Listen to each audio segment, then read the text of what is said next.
wabarakatuh. Semua kita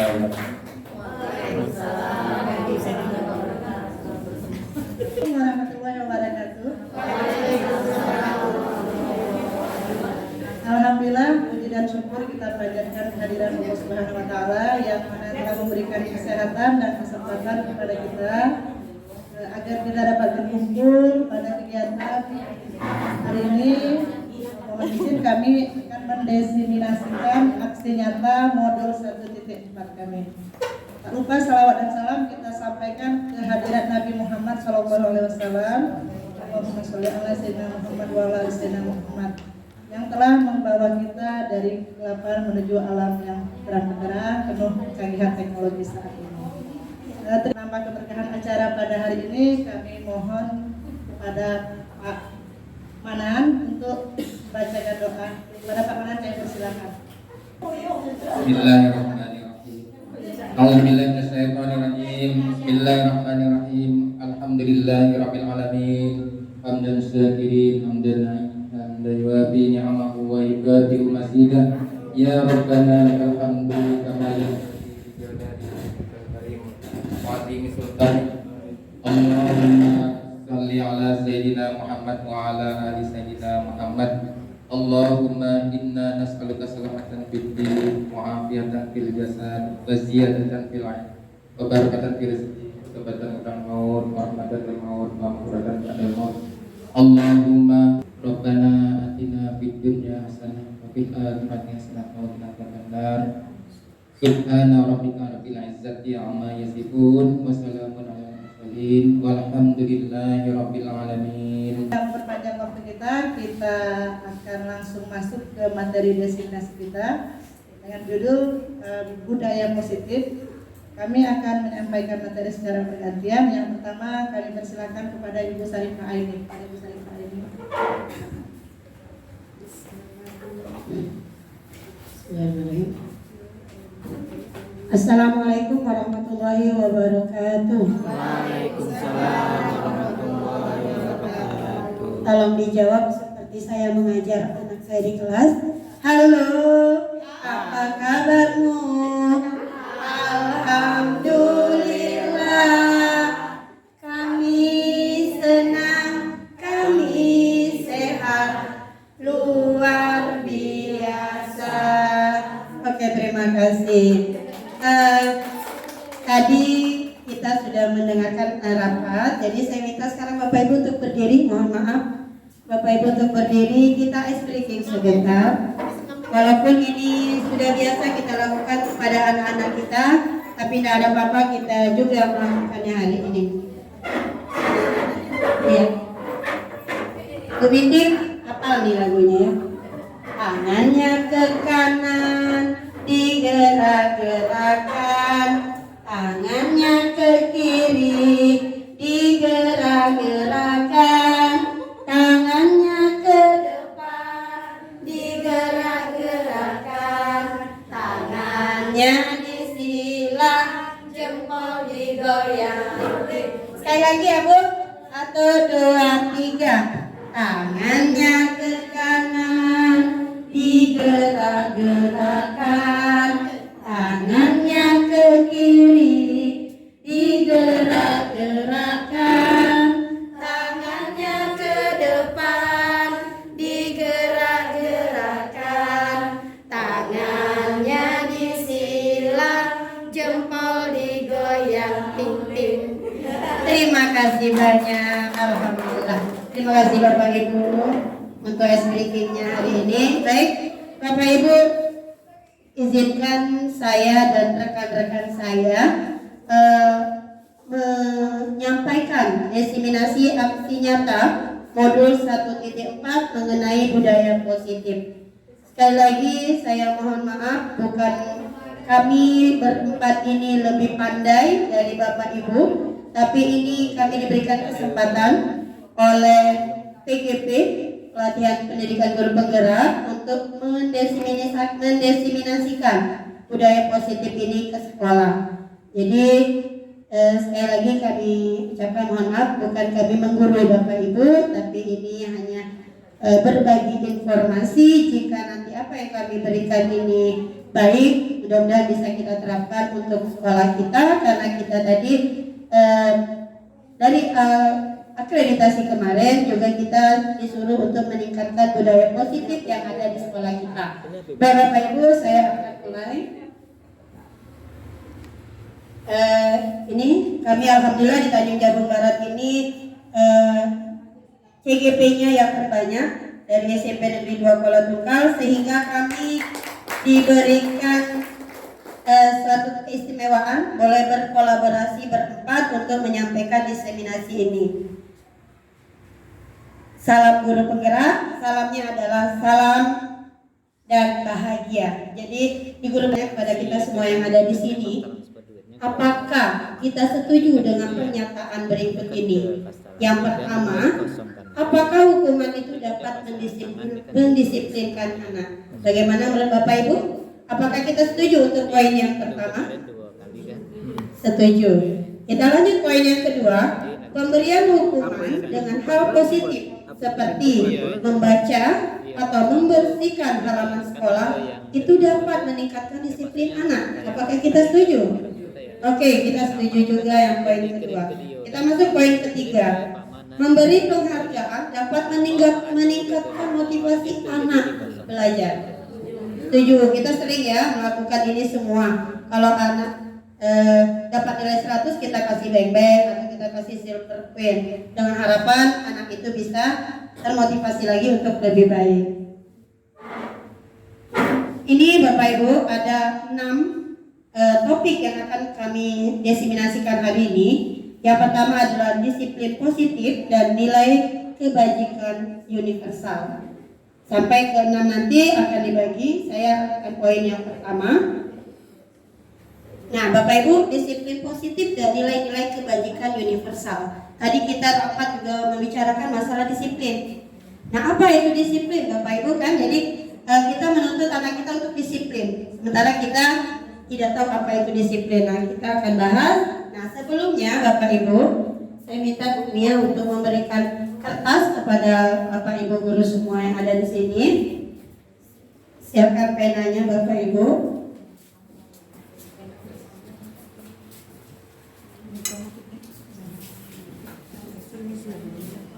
Ya, yang sudah dapat kertas saya minta Bapak Ibu tuliskan apa yang berharga bagi Ibu.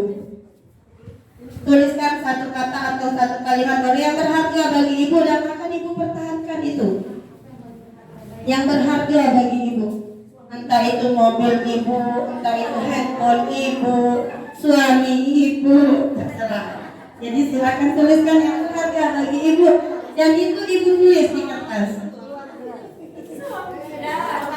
Satu aja. Sudah Bu, silakan Ibu. Yang sudah, silakan kertasnya Ibu genggam. Ditulis dulu. Sudah, silakan Ibu genggam. Ya? Oh, bebas. Belum dapat kertas. Ya, Ibu genggam. Sudah. Setelah itu kita mau membagi peran ya. Kan ini duduk berpasangan. Yang tidak berpasangan nanti boleh dibantu sama Bu Mia. Bu Mia ini ada pasangan Bu Mia? Ada. Oke. Nah, sekarang berpasangan ya Bapak Ibu ya. Misalnya Bu Padria ini menggenggam ya. Nah, Bunda kan nanti menggenggam juga. Tolong pengaruhi teman kita untuk membuka genggaman ataupun dia tidak membuka genggaman kita. Jadi kita kan punya berharga nih. Kita genggam. Misalnya Bu Padria mengunjuk Bunda. Bunda silakan dibuka atau kasih duit atau tidak gini Pak. Pokoknya silakan. Jadi bukan apa yang menunjukkan rayuan, ancaman atau apa itu kepada teman kita. Nah, kalau ini kan sudah pemaksaan. Nah, silakan Bapak Ibu, saya kasih waktu 5 menit untuk bagaimana cara merayu teman atau memaksa teman kita atau apa itu supaya dia membuka genggamannya. Nah, kalau ini kan sudah pemaksaan. Nah, silakan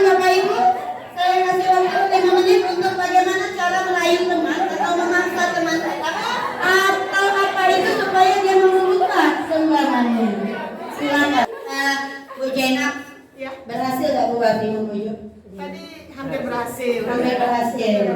Kak Armi juga mau membuka atau tidak? Hampir sudah sekeluarga. Apakah berhasil membujuk Mami? Tidak, nanti Bu Mami tetap mempertahankan menutup. Sekarang saya meminta Bapak Ibu silakan kita dengarkan dulu alasan Ibu ya Kumailah kenapa tidak mau membuka genggamannya. Sesuatu yang sangat berharga bagi saya dan tidak akan saya berikan kepada siapa. Oke, bagus sekali tepuk tangan untuk Mami. Bapak Ibu saya tanya ada nggak yang membuka genggaman tadi? Tidak apa-apa kita berbeda. Tidak ada. Baik, terima kasih Bapak Ibu atas kerjasamanya. Baik. Sebenarnya walaupun ada yang membuka itu tidak ada masalah. Sekarang saya tanya kepada Bapak Ibu, dari apa yang kita lakukan tadi, siapa yang mengontrol diri kita untuk membuka dan tetap mempertahankan genggaman tadi? Diri kita sendiri. Jadi yang mengontrol itu diri kita sendiri, maupun dibujuk maupun diancam dia apa nggak laku. Ya kan Bapak Ibu ya? Jadi tetap yang mengontrol adalah diri kita sendiri. Baik, berarti itu adalah faktor intrinsik dari dalam diri kita. Perubahan paradigma teori kontrol, Bapak Ibu ya. Nah, kalau dulu ya biasanya kita ini paradigma kita bahwa ini ya ilusi sebenarnya guru itu mengontrol murid. Kita udah kontrol anak, sebenarnya itu ilusi Bapak Ibu. Anak itu mau kita kontrol bagaimana dia tetap ada pendirian dia. Selanjutnya ilusi bahwa kritik dan membuat orang merasa bersalah dapat menguatkan karakter. Terus ada lagi ilusi bahwa semua penguatan positif efektif dan bermanfaat. Terus ilusi bahwa orang dewasa memiliki hak untuk memaksa. Ya Bapak Ibu ya, ini adalah teori perubahan paradigma teori kontrol. Nah, selanjutnya ada perubahan paradigma stimulus respon terhadap teori kontrol. Enggak kejelasan ya, aja nanti. Matanya gini. Baik, yang pertama adalah realitas kebutuhan kita adalah sama. Katanya stimulus respon ini adalah kita memberi rangsangan, terus ada reaksi gitu ya. Nah, pada teori kontrol kebutuhan itu kita berbeda, tidak sama. Semua orang melihat hal yang sama. Kalau dalam teori kontrol, setiap orang memiliki gambaran yang berbeda, yang menang dan menang. Saya lanjut.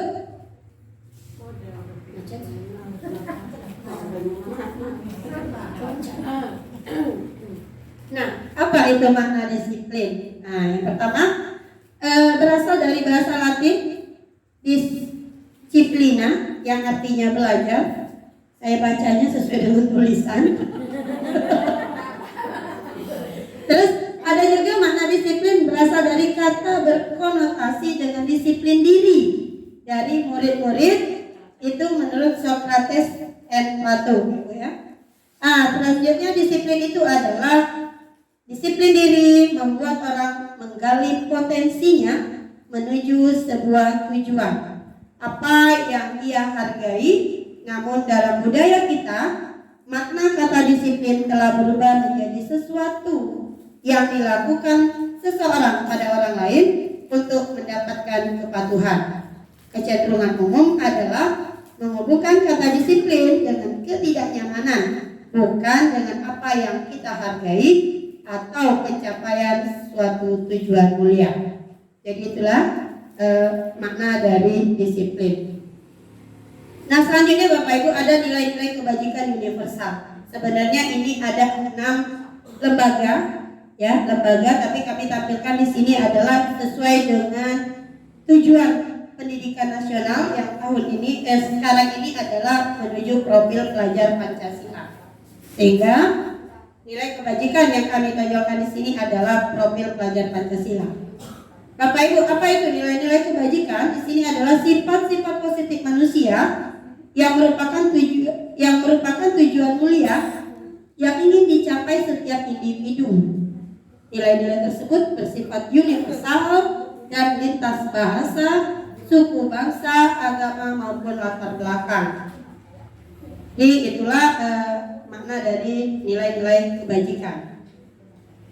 Selanjutnya, setiap perilaku atau perbuatan memiliki satu tujuan. Sama kita tadi, yang mempertahankan itu kita punya tujuan. Itu menurut William Glasser pada teori kontrol tahun 1984. Dengan mengaitkan nilai-nilai kebajikan yang diyakini seseorang, maka motivasi intrinsiknya akan terbangun, sehingga menggerakkan motivasi dari dalam untuk dapat mencapai tujuan mulia yang diinginkan. Ini juga menurut Gianni Gosen tahun 1998. Nah, ini yang saya katakan tadi, nilai kebajikan yang ingin dicapai oleh setiap anak Indonesia sesuai sejalan dengan tujuan pendidikan nasional, yaitu adalah menciptakan profil pelajar Pancasila, di mana Bapak Ibu semua sudah ada yang hafal kan lagu profil pelajar Pancasila. Di sini kita mau menunjukkan 6 elemen. Jadi selanjutnya teori motivasi, hukuman dan penghargaan ini akan disampaikan oleh rekan kami Nur Hafiza. Pada Ibu Nur Hafiza kami persilakan. Bapak Ibu masih semangat? Semangat. Halo. Halo. Iya. Bapak Ibu yang boleh paham ya? Saya nanya gitu aja. Halo. Semangat pagi. Baiklah, tadi sudah dijelaskan panjang lebar sama Ibu Sarifah ini tentang disiplin. Selanjutnya, terkadang kita disiplin itu kembali lagi kepada motivasi kita, apa yang mendasari kita untuk melakukan disiplin ya. Ternyata motivasi kita ini tadi ada 3. Yang pertama, motivasi perilaku manusia adalah motivasi eksternal ya. Motivasi eksternal ini berarti berasal dari luar. Jadi kita melakukan sesuatu itu untuk menghindari ketidaknyamanan atau hukuman. Misalnya nih, saya datang pagi-pagi aja lah ke sekolah. Nanti saya takut ditelepon bapak gitu ya, kalau saya terlambat. Ya. Atau anak kita, saya buatlah tugas dari ibu. Kenapa kamu buat tugas? Nanti saya dihukum, saya dapat nilai jelek gitu ya. Itu adalah motivasi eksternal.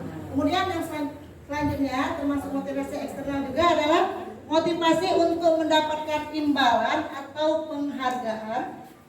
Misalnya jika kita melakukan datang pagi-pagi gitu nanti dipuji sama atasan gitu ya. Misalnya anak kita datang pagi-pagi nanti dipuji sama gurunya, pintar kamu, datang pagi, disiplin ya.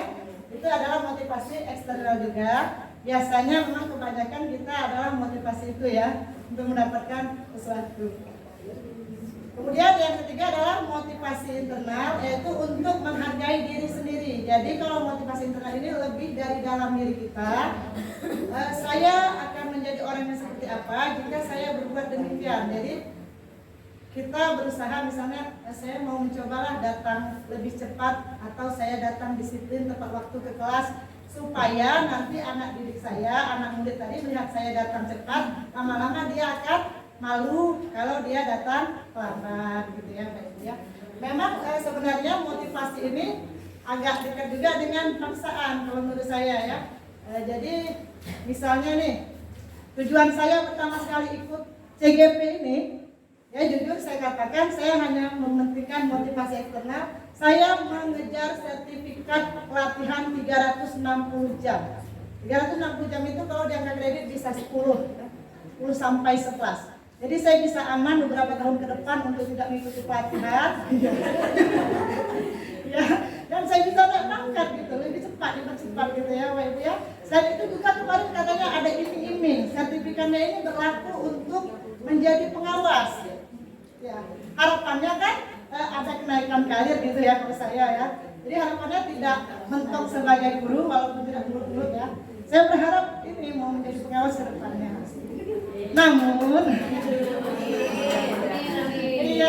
Namun seiring waktu berjalan, ternyata dari keterpaksaan tadi akan muncul rasa dari dalam diri kita tadi.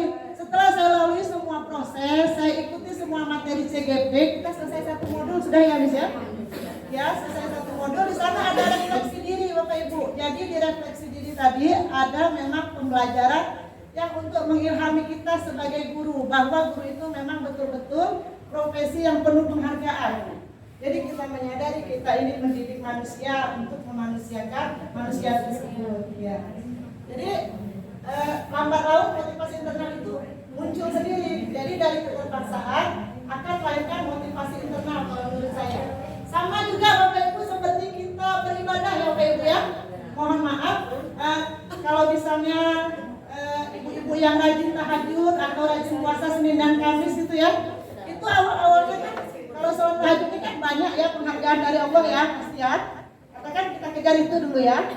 Kita paksakan supaya kita mendapat penghargaan, tapi lama-kelamaan kalau dilakukan rutin, maka itu menjadi rutinitas, muncul sendiri motivasinya dari dalam diri. Ya gitu ya Bu ya. Kayak kuning nih puasa Senin Kamis terus gitu ya. Iya, kan gitu. Ya pertama-tama kan mungkin keterpaksaan, mungkin juga kayak ada supaya stabil kesehatannya, stabil jangan segala macam, stabil berat badannya, jadi puasa. Ya. Lama-kelamaan kan yang terasa tadi muncul motivasi dari dalam diri kita. Ya, bisa Bapak Ibu ya. Bisa dipahami Bapak Ibu ya. Silakan angkat jempolnya kalau paham. Jika motivasi perilaku manusia yang sudah paham, berarti ada 3 ya. Yang pertama untuk menghindari ketidaknyamanan, yang kedua untuk mendapatkan imbalan, yang ketiga untuk menghargai diri sendiri. Oke, lanjut. Nah, ini lanjutan dari misi tadi juga. Menurut Ki Hajar Dewantara, merdeka itu artinya tidak hanya terlepas dari perintah, tetapi cakap buat memerintah diri sendiri. Jadi kita itu merasa merdeka jika kita itu mampu mengelola emosi, mampu mengelola pembelajaran, mampu mengelola diri kita sendiri. Nah, sekarang restitusi ya. Kebanyakan, mohon maaf ini pengalaman saya saja sendiri ya. Biasanya saya sebelum ikut di KDRI suka sedikit-sedikit menghukum ya Pak Ibu ya. Ya, ternyata hukuman itu sifatnya dadakan. Jadi kamu tidak mengerjakan tugas, kamu gini, suruh gini segala macam ya, itu adalah hukuman. Ini restitusi lebih sedikit ya. Restitusi ini ada baiknya karena kita tidak langsung serta-merta menjudge anak. Hei kamu sini. Terkadang mohon maaf, saya juga gitu, bisa lupa. Hilap saya kalau melihat anak ini, kalau memarahin, karena lupa ada banyak teman-temannya di dalam kelas. Kita kadang melupakan mental anak ya Bapak Ibu ya. Jadi kayak kena mental gitu ya. Kemudian restitusi ini juga merupakan proses kolaboratif yang mengajarkan. Jadi kita melakukan restitusi itu lebih kepada mengharapkan peningkatan karakter baik pada siswa ya, pada murid. Kemudian restitusi ini fokusnya pada solusi, bukan pada masalahnya. Kemudian restitusi mengembalikan murid yang berbuat salah kepada kelompoknya. Jadi kita harapkan setelah kita melakukan restitusi, mereka menyadari kesalahannya dan berharap munculnya nanti motivasi intrinsik, motivasi dari dalam dirinya untuk selanjutnya melakukan kelas ya. Kita persilakan teman kita Miss Nia Handayani kepadanya. Silakan.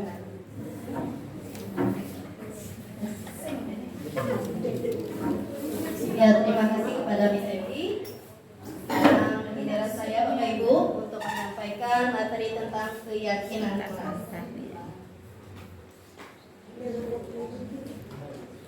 Nah, mengapa tidak peraturan saja? Mengapa harus keyakinan kelas? Nah, di sini kita bisa digambarkan ketika kita memiliki kendaraan roda 2, kita harus menggunakan helm. Kenapa kita harus memiliki peraturan 3M ketika di masa pandemi kemarin? Misalnya itu mencuci tangan dan menjaga jarak. Mengapa kita harus memiliki peraturan harus datang tepat waktu saat mengikuti pelatihan? Jadi untuk mendukung motivasi intrinsik, kembali ke nilai-nilai keyakinan lebih menggerakkan seseorang dibandingkan serangkaian peraturan yang positif. Ketika lingkungannya sudah positif, insya Allah dia akan membudaya.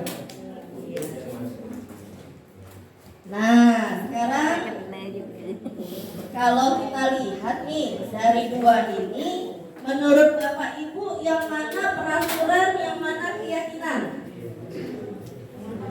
Apakah yang kiri yang warna hijau itu keyakinan kelas kah atau peraturan, atau yang ini?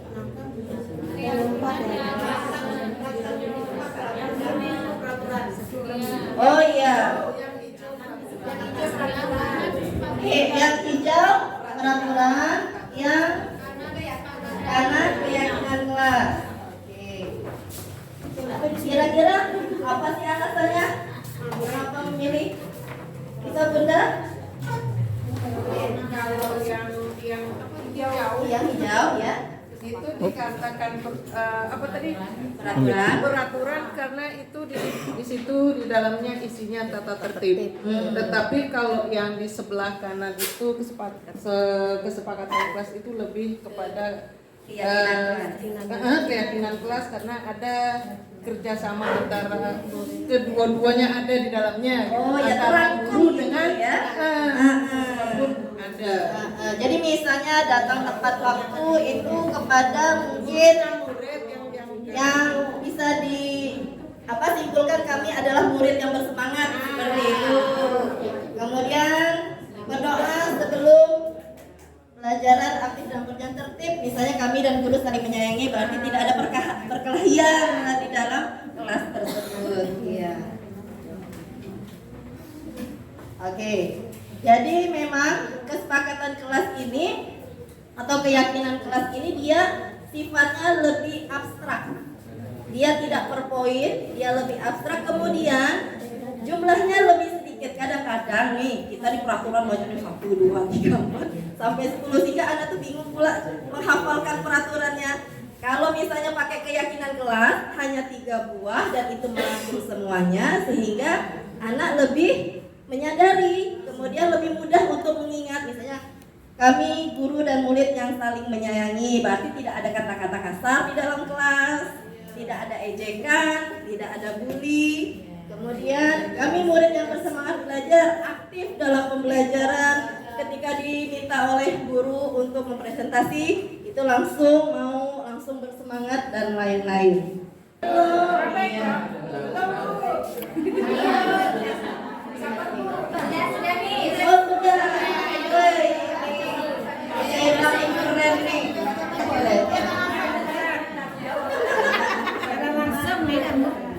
Baik, untuk peraturan itu selalu kembalikan ke tempatnya. Ya. Keyakinan kelasnya itu adalah tanggung jawab. Yang kedua, dilarang mengganggu orang lain. Keyakinan kelasnya tertib. Ya.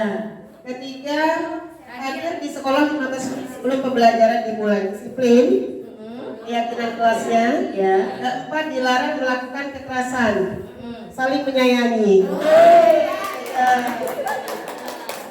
5, dilarang menggunakan narkoba.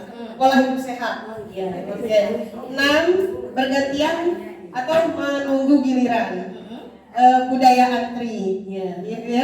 7, menggunakan masker, itu disiplin. 8, jangan berlari di kelas atau koridor. Kehati-hatian. Oke, terima kasih. Nah, sekarang kita cek ya apakah jawabannya ini betul atau salah. Atau sesuai atau tidak. Oke, 1.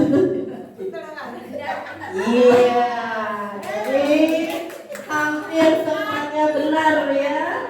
Oke, kita mengambil nilai ini hanya berpengaruh dalam jangka pendek. Misalnya dipuji nih. Nah, ketika tidak dipuji, tidak dilakukan lagi. Kemudian penghargaan itu jadi bisa bersifat menghukum, kemudian mengurangi ketepatan. Jadi, mereka aku udah dinilai bagus nih. Jadi tidak mengeluarkan usaha yang maksimal, maksudnya seperti itu.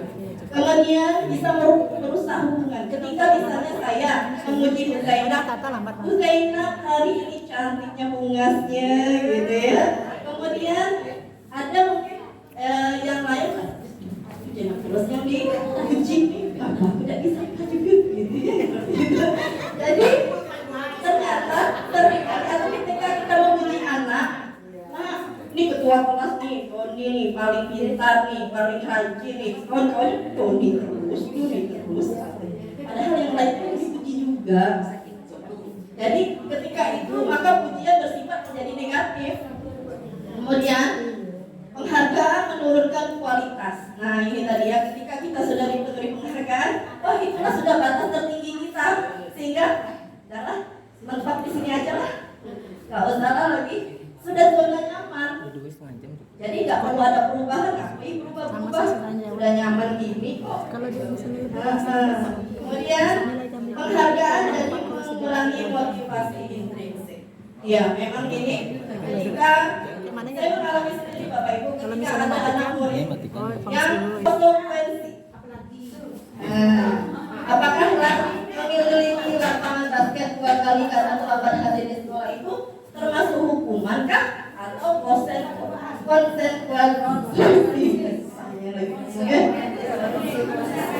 Konsekuensi. Nah, yang cowok lagi. oh iya yang cowok lagi permintaan dari Pak Heru nih. Ya, yang cowok lagi. Jadi nomor satu kalau kali ini saya tempelkan langsung kasih ke saya Bu. Jadi ada beda. Nomor satu Ibu tulis apakah itu hukuman atau konsekuensi kasih ke saya. Jadi satu itu mejanya 6 ya. 15 Ya.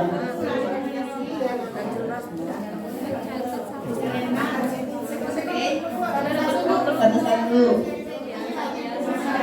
Ya, saya bacakan ya. Yang pertama, mencatat 100 kali dalam buku kalimat saya tidak akan terlambat lagi ke sekolah. Apakah itu termasuk hukuman atau konsekuensi? Yang kedua, lari mengelilingi lapangan basket 2 kali karena terlambat hadir di sekolah, termasuk hukuman yang telah dicoret-coret. Nah ini kayaknya pernah ya anak murid kita nih kawan mengerjakan tugas dengan baik terus dicoret-coret. Nomor 2 seperti itu.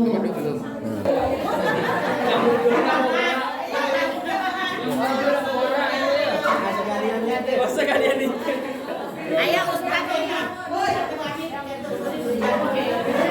Misi mau nempel pilihan. Nomor 4 konsekuensi, Miss. Nomor 4 konsekuensi juga. Nomor 5 yang banyak konsekuensi. Ya, konsekuensi. Kemudian nomor 6 Konsekuensi. dan nomor 7 Hukuman. hukuman.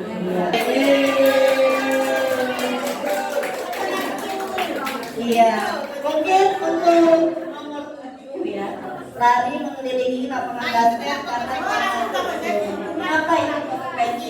Iya. Karena kalau di sini kayak menjadi pembelajar yang berbahagia. Kalau dia sudah bahagia nanti dia bisa menerima pelajaran. Kalau dia sedih, nanti bisa menerima pelajaran. Kemudian membuat anak merasa tidak nyaman tapi dalam jangka waktu pendek kalau konsekuensi. Lanjut membuat anak benci dengan disiplin. Itu masih hidup ya, nyala. Ada ya datang ya sampai dan inju, inju dinding. Aku terus pasti aku terus ya. Padahal belum sehat loh minggu. Ada ya datang ya. Karena datang kalau langsung lihat inju dinding. Kaget. Aku jangan salahkan. Aku terus katanya gitu.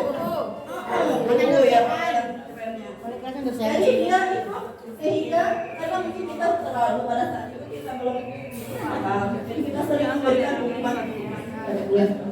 Kemudian kalau konsekuensi menjadi anak menghargai disiplin. Kalau hukuman itu berupa paksaan, kita memaksa anak. Kemudian mendorong anak menyakiti diri sendiri. Hukuman itu juga membuat konsep diri yang buruk. Jadi dia terstigma juga sama dia, aku ini nakal. Aku ini tak disiplin, aku ini dibenci guru. Jadi dianya apa ya, tertanam dari menurut kata mision itu bahasa Indonesia down, kena mental kalau zaman sekarang. Kemudian anak belajar menyembunyikan kesalahan karena takut dihukum pasti dia bohong. Kemudian marah, bersalah, dipermalukan dan merasa tidak dihargai.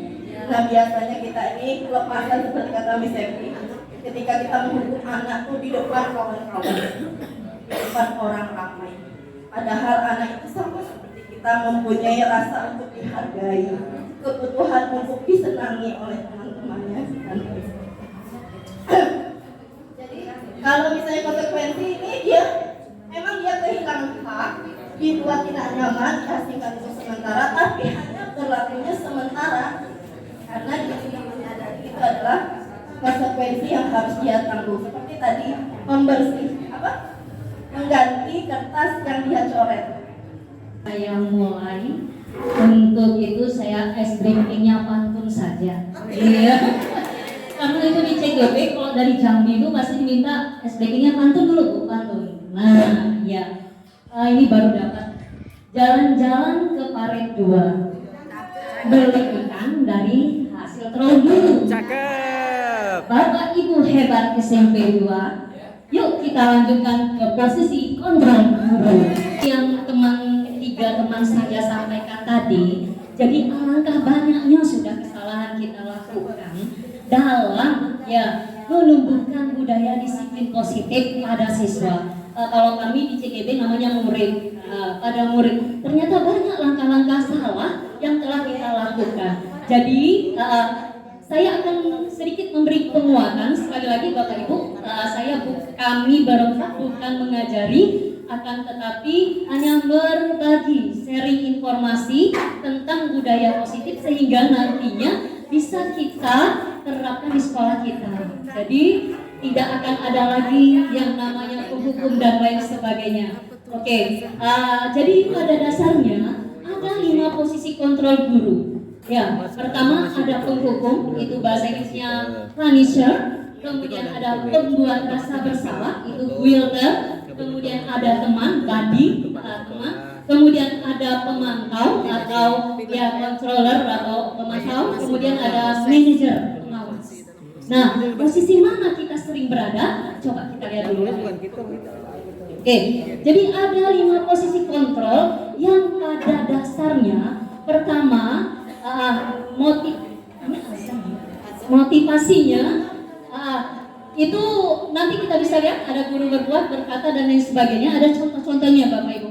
Kemudian ada identitas gagal, kontrol dari luar. Kemudian ada identitas yang yang berhasil atau sukses. Itu kemudian ada juga yang berhasil atau sukses. Nanti kita akan lihat diri kita berada di posisi kontrol mana kita sebagai seorang guru ketika membuat anak dalam disiplin. Sebenarnya sebagian guru telah menjalankan. Ya, kadang-kadang kita ini sering dibilang, kok wakil kesiswaan ini tidak pernah menghukum. Ya, guru BK ini itu aja tidak pernah loh di anak dihukumnya. Nah, rupanya ketika kami menjalankan itu, kami tidak tahu namanya itu adalah segitiga restitusi nanti yang akan kita pelajari. Jadi benar, posisi kita itu tidak sebagai penghukum Bapak Ibu. Ayo kita lihat sama-sama.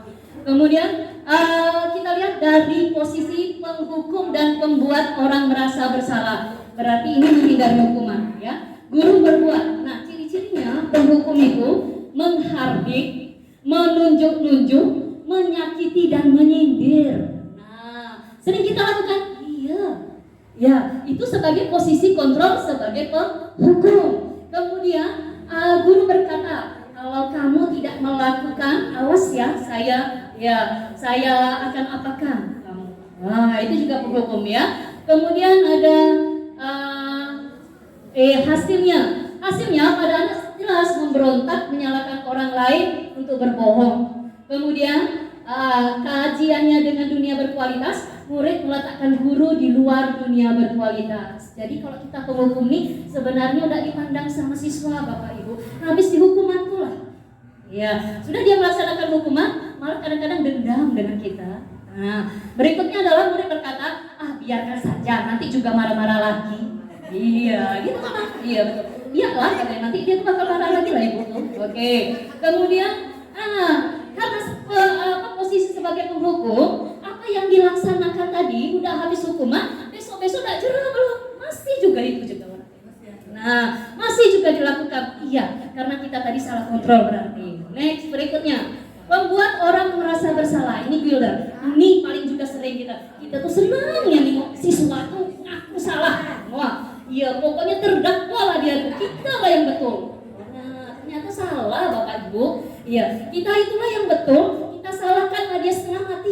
Ya, kau ini tahu nggak kau yang salah? Wah, gitu. Oke, apa saja guru berbuat? Berceramah dan mengatakan seharusnya kamu tidak seperti itu. Ibu kecewa dengan apa yang kamu lakukan. Itu sudah membuat orang merasa bersalah. Ya, membuat siswa sudah bersalah dengan kata-kata, aduh, ibunya merasa kecewa, asik kau aja. Itu sudah ada rasa, wah saya ini membuat kesalahan gitu kan. Dan kita juga menyalahkan tadi. Next berikutnya guru berkata, kamu seharusnya, kamu sudah tahu, ibu lelah sekali mengatakannya, ibu stres nih, asik kau aja yang kena. Iya, asik kau aja, lagi-lagi kau aja. Amin, gitu, amin sama Oke. Amin, kemudian dia ada Ale, asik kau aja lek. Nah, kita lihat ya nanti. Kemudian, apa hasilnya? Anak akan menyembunyikan kesalahannya, menyangkal dan berbohong. Karena kenapa dia sampai menyangkal dan berbohong? Karena takut disalahkan terus. Ya, itu dia. Karena dia merasa, kita ini kan membuat dia merasa bersalah. Senang hati kita tuh kalau dia, oh iya bu, saya memang selalu senangnya berhasil aku nih. Tetapi apa?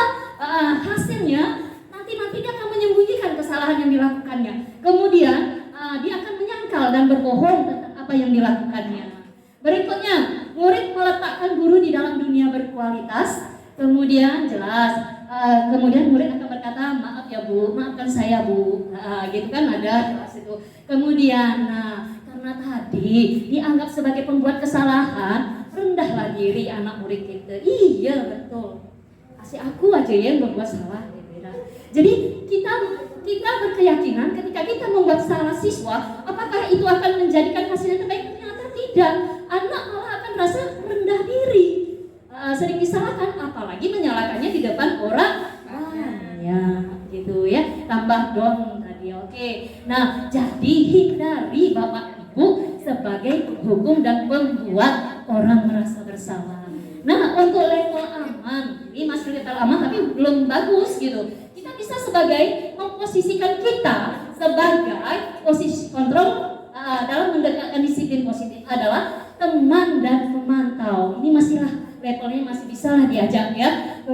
Caranya guru membuat alasan untuk muridnya. Kemudian kata guru nih, kalau dia sebagai teman, ayolah lakukanlah nak demi ibu. Yuk ambil sampah tuh, atau kau gak usah lagi bawa HP. Tolonglah demi ibu. Sering juga kita buat tak? Iya. Itu kita menganggap posisi kita adalah sebagai teman ya. Atau masa kamu tak mau? Nah, atau ada lagi, ingat tidak? Ibu kan pernah bantu kamu kemarin. Ibu kan pernah kasih tahu hukuman yang kemarin kan ibu bantu kamu nak. Nah, itu mengajak kita sebagai budi teman ya. Nah, hasilnya kurang bagus ibu. Anak akan ketergantungan, ya, ketergantungan untuk ya mengharapkan tadi tuh ya imbalan atau ketergantungan pada orang lain. Next berikutnya, murid meletakkan guru sebagai orang yang paling penting di dunia karena kita dianggap sebagai teman. Jadi apapun nanti aman lah tuh.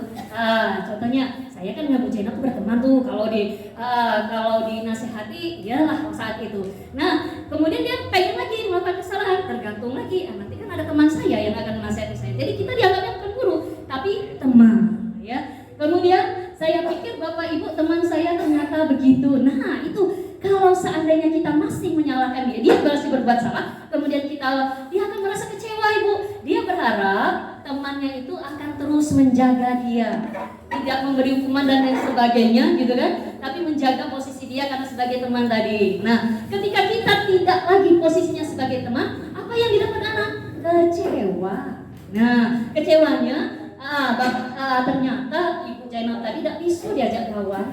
Iya, ternyata gitu kan. Ternyata kecewa dia, ternyata bapak ini tidak bisa diajak kawan. Disiplin juga ya. Nah, jadi ada rasa kecewaan.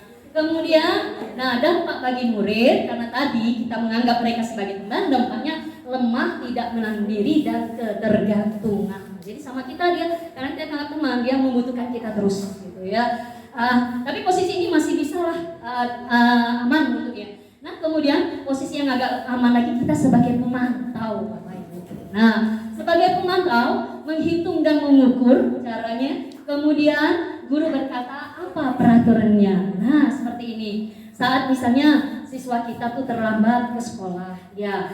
Nah, posisi kita sekarang nih kontrolnya sebagai pemantau. Maka, ya kita akan tanya, kamu, gitu ya, kamu sudah tahu peraturan tata tertib sekolah kita? Sudah. Sudah. Nah, nanti dia akan cerita-cerita. Nah, itu sudah menunjukkan di awal kalau posisi kita adalah sebagai pemantau. Nah, berikutnya menyesuaikan diri bila diawasi.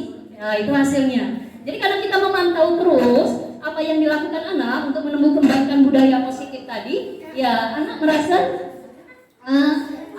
ada penyesuaian diri, kemudian merasa diawasi karena ada yang memantau seperti itu. Kemudian murid meletakkan guru, peraturan dan hukum di dunia berkualitas. Kemudian murid akan berkata berapa banyak bintang yang harus saya peroleh, berapa halaman yang harus saya tulis, ya itu ya. Karena kita biasanya di pemantau itu juga ada kita membuat misalnya ada kesalahan dan lain sebagainya atau dapat bintang dan lain-lain, itu juga ada di posisi pemantau. Kemudian dampaknya bagi murid apa? Menitik beratkan pada sanksi atau hadiah untuk dirinya. Tanya sebagai manajer mengajukan pertanyaan-pertanyaan. Wah, jadi gali pertanyaannya, ya gali dengan tidak memarahi, tetapi kita menggali banyak informasi dari apa yang telah dilakukan, kesalahan yang dia lakukan. Berikutnya, guru akan berkata cara menggalinya, apa yang kita yakini, apa yang bisa kau kerjakan untuk memperbaiki masalah ini. Nah, jadi kita ajak mereka berdiskusi. Kau ini kan setiap hari terlambat, ya. Jadi alasannya apa nak? Gini. Kadang Bapak Ibu, kalau kita sudah gali seperti ini, banyak sekali yang masalah rumah tangga yang tadinya membuat mereka terlambat itu dari perpisahan orang tuanya, kemudian mereka tinggalnya dengan siapa, ya. Jadi itu perlu digali. Apa masalahnya sampai dia melakukan atau melanggar disiplin positif tadi. Jadi kita perlu menggali, jangan langsung menghukum. Kita gali dulu infonya. Ya, itu pernah kejadian saya gali itu di kelas 9 apa itu lupa saya namanya. Dia sering terlambat, laporan dari ada Miss ini terlambat terus. Kelas 9 kalau tidak salah Missnya itu perempuan. Sekali saya gali, saya sambil nangis, tinggalnya dengan paman saya. Wah, udahlah kalau tinggal dengan orang lain jelas banyak sekali masalah, mulai dari cuci piring pun ditengok, ya dah. Iya, oke. Jadi jangan lupa kita tetap gali terus kenapa mereka melakukan kesalahan. Oke. Kemudian hasilnya kalau kita sebagai manajer maka pribadi murid kita itu akan jauh lebih kuat. Ya, kemudian kita adakan penguatan kan dari pertanyaan-pertanyaannya. Ya nak, kau kan tahu kalau hidup dengan orang lain itu memang seperti itulah. Ya, ibu aja gitu dah. Pernah tuh waktu kuliah tinggalnya ini memang gitu nak. Itulah kewajiban kita karena kita tinggal sama orang tua kita. Pokoknya menguatkan pribadi dia. Kalau yang dia lakukan itu memang pada dasarnya salah, tetapi harus dikuatkan juga. Next, berikutnya, murid meletakkan dirinya sebagai individu yang positif dalam dunia berkualitas. Wah, jadi dia merasa dihargai karena sudah dikuati, berarti dia akan ada penghargaan dari orang-orang di sekitarnya ya. Kemudian murid berkata, bagaimana caranya saya bisa memperbaiki keadaan ini? Nah, ketika kita jadi manajer dengan gali informasi, maka murid itu akan tahu, akan sadar ya, macam mana caranya Bu? Saya akan memperbaiki keadaan ini. Nah, kasih solusi yang terbaik buat mereka. Kemudian dampak apa yang ada pada murid? Karena ada tadi mereka akan mengevaluasi diri, bagaimana cara memperbaiki diri. Ya, jadi itu salah satu contoh dan saya pun mengalami. Itu ada pakai lagi. Jadi Bapak Ibu pilih nomor 1 misalnya penghukum, nomor 2 pembuat orang bersalah, nomor 3 yang mana? Iya, oke mau. Oke, untuk yang nomor 1 jawaban saya adalah pembuat rasa bersalah. Ya, lanjut. Nomor 2 jawaban saya adalah pembuat rasa bersalah. Nomor 3 itu sebagai teman. Nomor 4 itu sebagai pemantau. Nomor 5 itu sebagai manajer. Dan yang terakhir itu pembuat rasa bersalah. Oke, terima kasih Ibu Mona dari berarti kita membuat orang merasa bersalah. Berikutnya, kamu tidak pernah benar melakukannya. Nah, ini hukum. Ya, kalau tidak betul terus tahu aja gitu. Nah, kita hukum ibu ya. Ayolah lakukan demi ibu, demi bapak. Nah, nanti kemudian apakah kamu mendapat sanksi dan pilihan hari ini pemantau?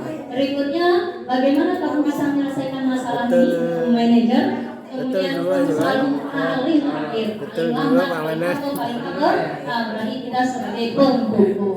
Oke. Next, berikutnya. Betul 2 juga, Man. Nah, peraturan pemantau konsekuensi dan hadiah, nilai-nilai manajer memperbaikinya bergerak antara ya. Kalau kamu tidak, saya akan diberi hukuman atau membuat tidak nyaman. Kemudian, apa yang kamu yakini? Bagaimana memperbaiki masalah ini? Memperbaikinya, pihak kedua mendapatkan apa yang kita butuhkan. Itu hanya secara simbiosis seperti itu ya Pak ya. Peraturan pemantau konsekuensi hadiah, kemudian nilai-nilai manajer memperbaikinya. Nah, ini tadi ada namanya segitiga restitusi, masih berhubungan dengan mendisiplinkan budaya positif di sekolah. Nah, Bapak Ibu, segitiga restitusi ini adalah proses menciptakan kondisi bagi murid untuk memperbaiki kesalahan. Ya, kesalahan mereka sehingga mereka bisa kembali pada kelompok mereka dengan karakter yang lebih kuat. Jadi, setelah tadi kita sebagai posisi apa tadi, 5 posisi, nanti kita akan kembalikan karakter mereka itu kita jadikan lebih kuat dan mereka juga merasa nyaman dikembalikan pada kelompoknya. Apa saja di segitiga restitusi? Pertama adalah menstabilkan identitas.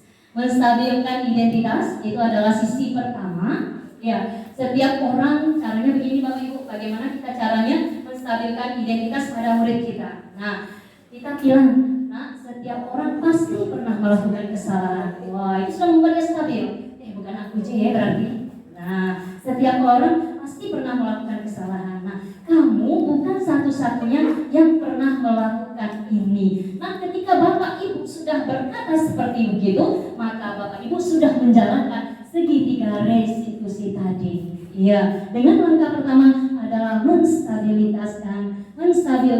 identitas. Berikutnya, validasi tindakan yang salah di sisi kedua. Nah, apa yang kita lakukan? Nah, apa yang kita katakan? Bisa saja begini Bapak Ibu, kamu tentu punya alasan ya mengapa melakukan itu. Wah, sudah distabilkan posisi dia, sudah distabilkan identitas murid tadi, maka kita validasi tindakan yang dia lakukan itu salah. Tindakan yang salah ya dengan cara apa alasannya nak kalau melakukan itu? Sudah masuk nih kita menggali tadi dah. Kemudian ada enggak cara yang lebih efektif untuk mendapatkan apa yang kamu butuhkan? Nah, itu jauh lebih sopan, lebih bagus kita melakukan segitiga restitusi ini untuk membuat kesalahan siswa kita. Next, sisi berikutnya terakhir menanyakan keyakinan. Nah, nilai-nilai apa yang telah kita sepakati? Misalnya alasan dia tadi terlambat gini-gini Bu karena rumah jauh dan lain sebagainya. Nah, kita mau gali lagi nilai apa yang telah kita sepakati. Nah, kita kan sudah punya tata tertib sekolah ya. Iya, betul Bu. Ya, atau nah, kita sudah sepakat di kelas kalau datang terlambat bagaimana dan lain sebagainya. Jadi terus kita ajak diskusi mereka. Kemudian, nah untuk menanyakan keyakinan, kita bawa dia sampai ke dunia, ke dunia pekerjaan segala macam kita ceritakan. Kau punya cita-cita tidak? Iya Bu. Nah, apa cita-citamu? Jadi dokter Bu. Wow, bagus nak. Salah satu jadi dokter itu dia harus disiplin. Nah, itu kita gali, kita ajak dia ngomong. Salah satu kunci nantinya berhasil menggapai cita-cita adalah disiplin nak. Ya, coba kalau sekarang saja Kodak disiplin, datang terlambat terus, tidak kerjakan tugas, bagaimana nantinya? Ya, pengen kan jadi dokter? Iya Bu. Nah, jadi kita yakinkan, dia pengennya jadi orang yang bagaimana? Ya, dan kita kuatkan dia. Akhirnya sampailah kita kembalikan dia, ya nak, ibu rasa, gitu dah. Setelah banyak kita bercerita, yakin ya, semua itu kan ada prosesnya. prosesnya nah, untuk kembali menjadi baik dan sebagainya. Tapi untuk hari ini Ibu kembalikan dulu kamu ke kelas, silakan bergabung kembali ke teman-temannya seperti itu. Jadi sampai meyakinkan keyakinan kelas kita dan lain-lain. Oke. Nah mungkin itu untuk segitiga restitusinya. Berikutnya, nah langkah-langkahnya lebih jelas. Pertama, untuk menstabilisasi identitas atau stabilize the identity, kita semua akan melakukan hal yang terbaik yang bisa kita lakukan. Itu teori kontrolnya. Kemudian untuk validasi tindakan yang salah atau validate the misbehavior, semua perilaku memiliki alasan. Iyalah orang melakukan kesalahan, itu jelas ada alasan-alasannya. Kemudian untuk menanyakan keyakinan, seek the belief, maka kita semua memiliki motivasi internal untuk itu. Intrinsik tadi ya, ada juga sudah disinggung. Berikutnya, oke, ini menstabilkan identitas. Langkah pertama, nanti kita semoga dengan adanya sedikit berbagi, mulai dari niat kita untuk saya akan mencoba segitiga restitusi ini untuk menegakkan disiplin. Jadi kita rubahlah paradigma berpikir kita. Oke, guru berkata pada menstabilkan identitas, berbuat salah itu ada hal yang manusiawi. Tak ada manusia yang sempurna. Bapak Ibu juga sering buat salah, ya kita pasti bisa menyelesaikan permasalahan ini. Bapak Ibu tidak tertarik untuk mencari tahu siapa yang benar, ya tahu lah Ibu siapa yang benar atau yang salah, gitu kan? Kalau bahasa kita, dan Ibu juga tertarik untuk menyelesaikan masalah, bukan mencari siapa yang betul yang salah, gitu. Kemudian kalau kamu menyalahkan dirimu sendiri terus menerus, apakah kamu bisa bersikap baik pada dirimu sendiri? Nah, gitu. Jadi seperti itu Ibu untuk menstabilkan identitas, maka hal-hal inilah, pertanyaan-pertanyaan inilah yang Ibu bawa kepada siswa kita. Nah, untuk validasi kebutuhan berikutnya adalah guru berkata nih, kamu bisa saja kan melakukan hal yang lebih buruk, tapi kamu tidak melakukannya kan? Itu tadi, ini mungkin kau bisola, selain merokok, mungkin kau ngapa-ngapain lagi, tapi tidak melakukan kan? Nah, oke. Kemudian kamu pasti punya alasan mengapa melakukannya. Apa yang penting bagi kamu? Kamu boleh tetap berusaha menjaga sikap, tapi tambahkan sikap lain yang baru. Maukah kamu belajar cara lain untuk mendapatkan yang kamu butuhkan tanpa harus memukul? Kalau dia bertinju, nah gitu. Kalau dia berkelahi, kemudian apakah kamu bisa melakukannya dengan lebih baik besok lagi? Nah, itu pertanyaannya. Next, berikutnya menanyakan keyakinan yang terakhir. Apa yang dikatakan guru? Apa nilai yang kita percaya di kelas sekolah kita? Ya, ada tata tertib nggak? Ada. Ada keyakinan di kelas? Iya, ada. Pengen melakukannya? Boleh, gitu kan, dan lain sebagainya. Kemudian nilai-nilai universal apa yang telah kita sepakati? Kemudian kelas yang ideal itu seperti apa? Kamu ingin jadi anak seperti apa? Apa yang kamu rasakan ketika kamu melakukan itu? Kamu menjadi orang yang seperti apa? Nah, itu adalah kata-kata yang bisa kita gunakan dalam menanyakan keyakinan. Next, nah refleksi. Oke, jadi di refleksi ini Bapak Ibu, untuk materi kita sampai ke 5 posisi kontrol, kemudian segitiga restitusi. Terakhir adalah refleksi. Pertanyaan pertama, ini ada kertas yang dibagikan oleh teman guru penggerak kita. Ya, nanti tidak perlu harus ada nama dan lain sebagainya. Kemudian jawablah dengan sebisa Bapak Ibu. Ya, untuk refleksi pertama, hal baru apa yang mengubah paradigma saya yang saya dapatkan? 2, perasaan apa yang muncul selama mengikuti sesi ini, khususnya mengenai makna disiplin dan motivasi intrinsik. 3, peran Among seperti apakah yang telah saya lakukan selama mengikuti modul ini? 4, saya akan menjadi Among seperti apakah setelah mengikuti modul ini? Terima kasih atas sampaian materi dari Miss Yuni. Bapak Ibu, saya yakin ada banyak sekali pencerahan yang diperoleh Bapak Ibu ya. Saya harap kita bisa memahami dan sama-sama mengaplikasikannya dalam pembelajaran kita. Oke, sambil Bapak Ibu. Udah ya. Pokoknya pena merah mana ya? Sama Pak Rido.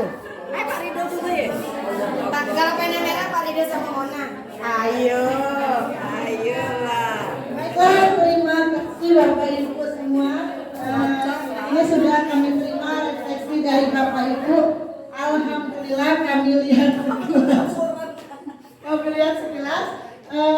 sudah banyak yang ingin memposisikan dirinya menjadi pemantau, teman, dan manajer ya. Kami berharap memang ini kita sama-sama dapat mengimplementasikannya dalam kegiatan pembelajaran kita agar tercapai tujuan pembelajaran kita seperti harapan kurikulum merdeka, bahwa merdeka dan bahagia. Jadi kita harap anak dapat merdeka dan bahagia datang ke sekolah. Sekolah ini seperti aman, bermain, sehingga mereka berminat untuk datang ke sekolah. Ya, oke. Baiklah, berhubung tadi kata senior saya boleh ada sesi tanya jawab satu atau kritikan, saran dan sebagainya macamnya, Ibu, atau mau menyampaikan sesuatu kepada Bapak Ibu setelah pembelajaran ini, kami persilakan. Ada Bapak Ibu? Pas.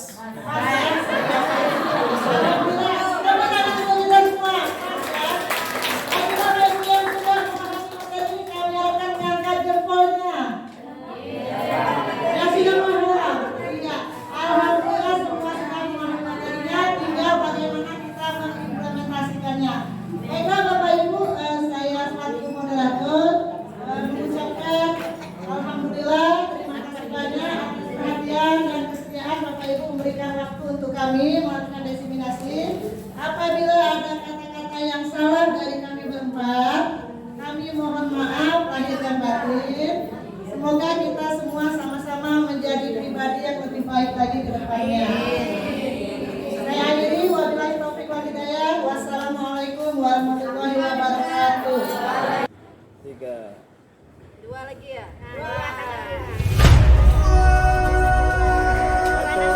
CGP SMP Negeri 2 Kuala Tuka telah selesai melaksanakan diseminasi modul 1